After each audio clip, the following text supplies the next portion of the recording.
guys, welcome to my February check-in. I have my notes ready for my second check-in of the year.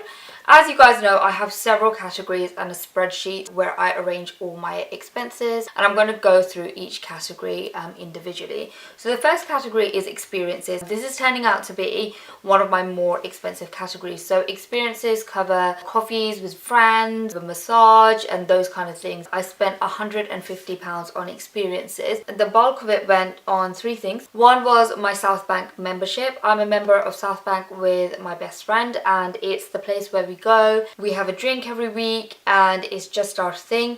The drinks there are pretty reasonable, but I'm kind of thinking that I might start taking my own drinks there. You're kind of allowed to take your own food and drink there, so I might start taking my own little kind of mini bottles of wine just because it's going to work out to be so much cheaper. I also went to the cinema with a friend and that cost roughly around £30, and that's turning out to be kind of the average amount of money that I'm spending on cinema trips. And finally, I've booked in for a massage with my sister and myself, but we're splitting the cost because I had a voucher and we're splitting the cost of the other person's massage, so we're each spending £35 for a 1 hour massage, which I think is pretty good value for money because generally you spend about £1 a minute for a massage, which is pretty steep. So lunch is the category that I'm most proud of this month because I spent only £23 on my lunch, and my lunch budget is actually £100. So I've discovered these instant noodles that I'm taking for lunch, and I'll show you them. It's these instant noodles, and I know that they're not the healthiest, but they're quick, they're easy, you can make them in the microwave, and a pack of 4 only costs £1, so that's 25p per day. And at work we have snacks, we have crisps, we have fruit, so I supplement like my lunch with those kind of things, so I am full. I'm not just having the instant noodles. From a budget which was £100 because my upper limit was £5 a day, making it like £25 a week, therefore £100 a month, I've actually gone down to £23 in February. Obviously, in summer February, I wasn't actually around because I went on holiday to Lanzarote, so that contributed to my low lunch costs as well. Groceries was only £14, and Andrew's been really good and really helpful with this whole low buy no buy thing, so he has kind of minimized the amount of money that we spend on groceries. A lot of times we're cooking at my house and my parents have a lot of ingredients, so we're using their ingredients pretty much. So that's how we're saving money, although it's obviously not a long-term strategy. It helped for the month of February. So groceries, I only ended up spending £14, and the rest of the time we were in Lanzarote getting fed by my father-in-law and his lovely partner, so that was kind of cheap as well. So that was really kind of them to look after us so well. Exceptional cost was £49 because I had a dentist appointment.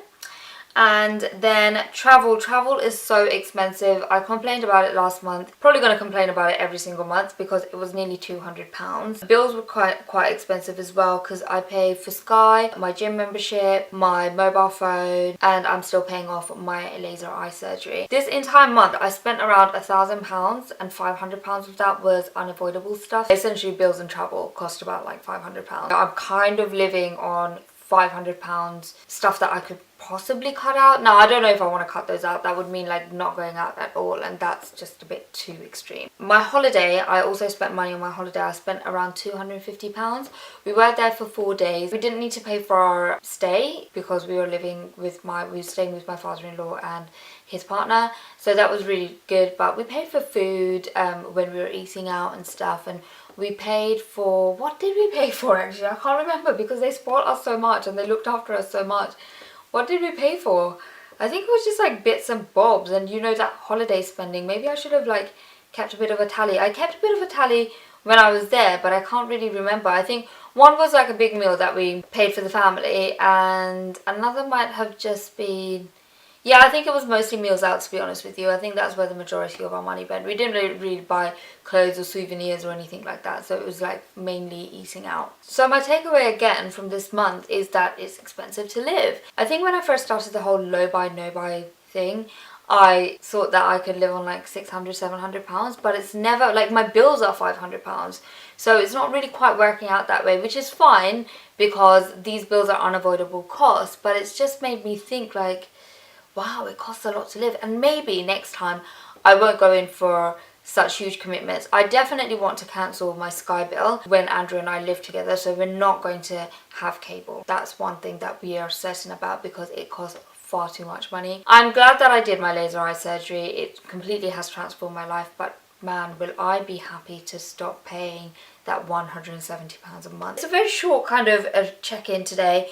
There was nothing really to learn other than the fact that I have 25p lunches and I'm going to start taking lunches in from now on. It works out much cheaper and it's the category where I can save the most amount of money really quickly.